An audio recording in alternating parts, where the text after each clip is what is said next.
Remember this essay. This is called Reading How with Essay, Watching How with Iris. Part 1.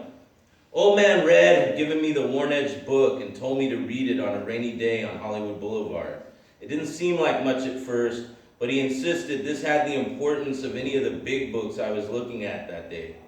I had just gotten my first room of my own in a rundown house up in Laurel Canyon, and it had bookshelves that begged to be filled. And Lord knows I wanted any women I brought in there to think of me as smart enough to be something other than I was feeling inside. So I wanted to fill the bookshelves, and Red was the man with the store that had cheap used books as well as expensive new ones.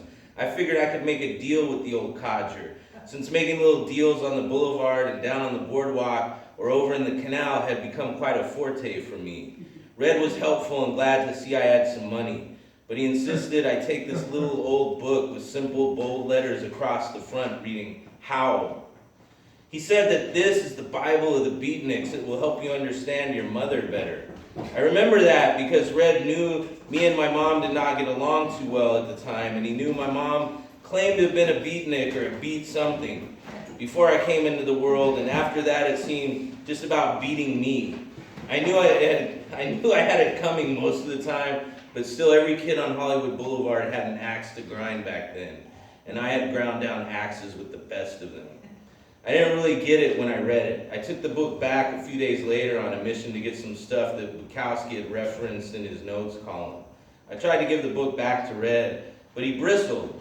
"Did you read the damn thing or not?" I was a little taken aback. I'd heard of this Ginsberg guy from my godmother. She was a hippie and she toured with the Grateful Dead. She gave me the best shrooms and acid and read and wrote poetry that did not make a lot of sense to me. This seemed like more of that gibberish that she would make me listen to, and I would oblige her because I was at her place in the canals of Venice to get some of that good stuff and to get a little money for some of my good stuff. It seemed like a professional courtesy to listen to her recitation as we smoked a doobie and some Ravi Shankar played in the background. But this was, while interesting enough in its use of words that just a few years before would have made me giggle to read, making reference to something that I didn't quite get yet. Pussy was my god as a teenager, or goddess to be more gender specific, and the reason I wanted to read and be smarter was because I had stumbled into the world of attainable pussy in dark bars and strange parties that I would slide into at night pretending to be older than I was, and making plays at older women, even though I read every day voraciously all those things that seemed important. Poetry was still a bit mysterious to me. I was still struggling with Whitman, Frost, Cummings, Pound, but totally enthralled with Poe and Kipling. I was dramatic enough, but not quite romantic enough. I had begun reading Bukowski, which was teaching me romance on terms and conditions I could relate to, but I still read more of his prose than his poetry. I rarely wandered over to Western Avenue because that area was not as welcoming as the Hollywood I frequented. And being a young boy, when I was in Venice, I would rather be in the water on a hot day than reading at the bookstores on the boardwalk. So the real poet in me had yet to emerge. But I knew I had to give it a go the same way a kid knows he will get no pudding if he doesn't eat his veggies and meat. Even if it is Brussels sprouts and chopped liver to him. All right, I will give it another go, but what is so important about this one anyway? It is cheap looking and thin. I am trying to impress the ladies, Red. This book don't look like it's going to do much of that.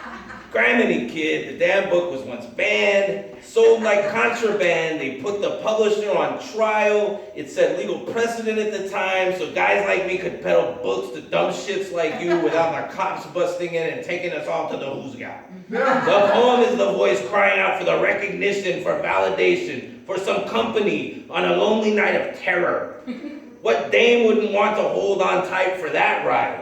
You might not be as good with the dames as you say if you can't pick up on that one. I have been playing with writing my own stuff up until then. I would still show up at this English lit class during the week, and the teacher, Mrs. Waldeck, would cut me slack on my truancy rate if I would write original work, short story or poem, and writing something every week. It seemed like an easy hustle, and I enjoyed the feeling of getting over on the school by giving her something in exchange for leniency. She was more of an Ayn Rand contemporary, So I read Atlas Shrugged prose and wrote short stories that were based off of ideas I got from Steinbeck in London. It wasn't very genuine writing to my experience in truth, but it got me out of trouble. I had not really discovered my own voice yet. Looking back on it from here, Red was making a recommendation that he knew would only be helpful in that respect. Look, read these, then read the Howl piece again. He handed me an old book that was titled The Selected Poems of Langston Hughes. This will help you understand the rhythm of jazz and poetry. This will open up a whole new world of understanding. I forget how young you really are. If you're even that age, I wonder something. Red was pretty perceptive. I told him I was 17 going on 18, but he knew I had a fake ID and I went into several of the area bars. I had been going back and forth between San Bernardino, Hollywood, and Venice for a couple of years now. I was actually 15 going on 16. But I was wise for my years and motivated.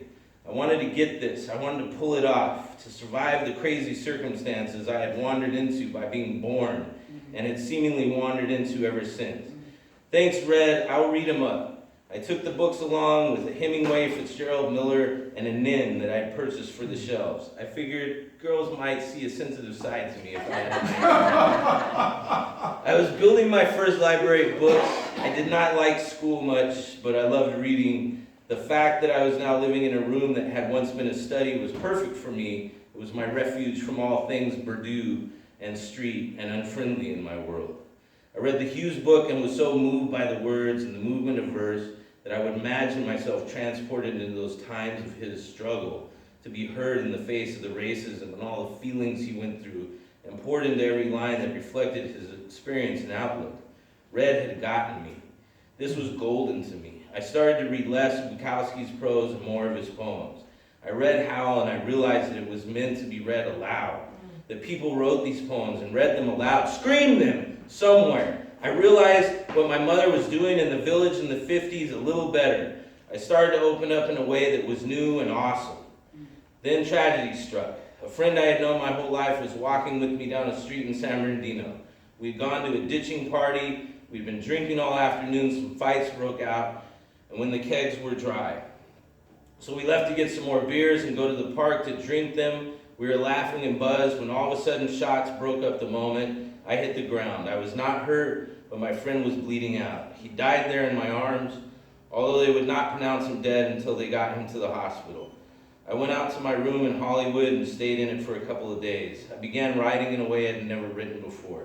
2 years later, I would read Ginsberg's Kaddish, and I would cry in the bookstore after reading it. My experience with Hal had been potent and was compounded by what would quickly begin to happen around me. The murder, the suicide, the insanity, the disease, it was all there in that poem, in long form. The way it drops along into your life, just as present as well as the hope, the spiritual connection, the survival, the celebration of the now and the moment, as it is read aloud. Ginsberg was this is part 2. Ginsberg was an aging hippie throwback guru to me when I met him at the Naropa Institute many years ago. I was driving from New York City and back to San Francisco, and I had an old girlfriend who was living in Boulder, Colorado, that said I could kick some dust off there for a moment. I had done a few readings on my trip, the New Eurekan and the LES, an artist loft in Williamsburg, a bar in Buffalo, a school in Rochester, a bar in Detroit, an art gallery in Minneapolis, a school in Iowa. I only had a few chapbooks left from the 300 I started with. The books themselves only brought throwaway money. I had paid for the gas and made enough cash by selling some speed, LSD, and some weed along the way. Occasionally taking it with people who were putting me up and trying to be grateful as they could because I was a fugitive in 3 states at the time, so housing me could be trouble for folks. There was a reading at a cafe next to the Institute, and my girlfriend was going to it the night I arrived. I was a little rota-worry, but I figured I could maybe read something if I felt compelled and sell a couple of the $2 chapbooks and retire to her place with some folks and party it up. She had a nice backyard with an old wooden hot tub, and I was ready for some time off driving. The reading was cool. I learned about the Buddhist foundation of the school, some old books, sold some acid, met a couple of real nice students from there that came back to the house, dropped acid, frolicked around naked all night. The next afternoon, they took me to Naropa and showed me around. I was introduced to Ginsberg, and we chatted briefly about some people we had in common. He told me to come see him and do a reading with musical accompaniment. Dry mouth. Later that week as a guest. It seemed cool, but there had been these remarks in this letter that Ginsburg had written where he came out as a member of NAMBLA, or at least in support of them. I don't go throwing rocks much in my glass house, but that bothered me a little. I was not at the least bit concerned with people's sexual freedoms as adults. I figured everyone needed love or whatever, but my personal experience with the adult to child power differential was hard to mitigate with that revelation. I had been out on the street a lot as a kid and had seen the dynamic of teens being considered valuable chattel in sex trades. I'd experienced it firsthand as 3 different girlfriends who had worked the streets died from suicide, overdose, and at the hands of a killer. All were the legal age and felt the pressure, same as I felt, that you had something valuable to older people with money and you needed to cash in on that value now before it was too late. The too late in reference to the fact that they were obsessed with your youth and it would be too late for them if you waited any longer. I didn't think of Alan in that way as a predator, but I didn't want to condone behavior I really felt strongly about due to personal experience, and not because of some sexual orientation prejudice that I didn't want to be a part of either. I was going to have to think hard about it so I could get to the truth for myself. I was having a good time in Boulder, so I figured might as well cool the jets a little longer and catch the show after thinking about it for a while. You know what? This goes into doing a reading of Hal years later with Essay, and then watching the